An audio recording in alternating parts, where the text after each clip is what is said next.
bar and met Robert Logan, a bartender, who only goes by Scott, even to family. A little bit after that, Hannah McGuire became Hannah Logan, and a little bit after that, they had a baby girl, Madeline, though everyone called me Maddie. Now, my favorite story about my parents comes way, way after this, when I was in middle school, but for context, when I was 4, Hannah and Scott Logan decided they'd be better separate, and divorce proceedings started. But don't worry, I'm not about to sit here and cry to you that my parents got divorced and life has never been the same. That's just my reality. But back to my story. We're in 2009, 2010, the height of ringback tones, and my mother and I loved this new technology. I swung for a classy Colby Calais Realize, and my mother went for the 80s hit Down Under by Men at Work. So I'm in the car with my dad, and because they didn't want to put me in the middle, they made constant calls back and forth, basically until I graduated high school.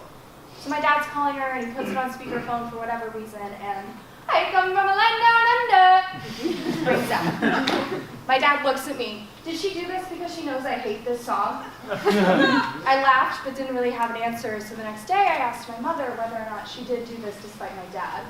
She laughed, looked horrified, but also a little proud of herself, and responded that no, she had no idea.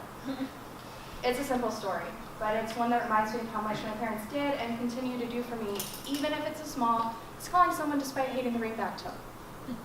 I am who I am because of their love and faith in me, and I hope and try every day that I can show them the amount of love they've given me.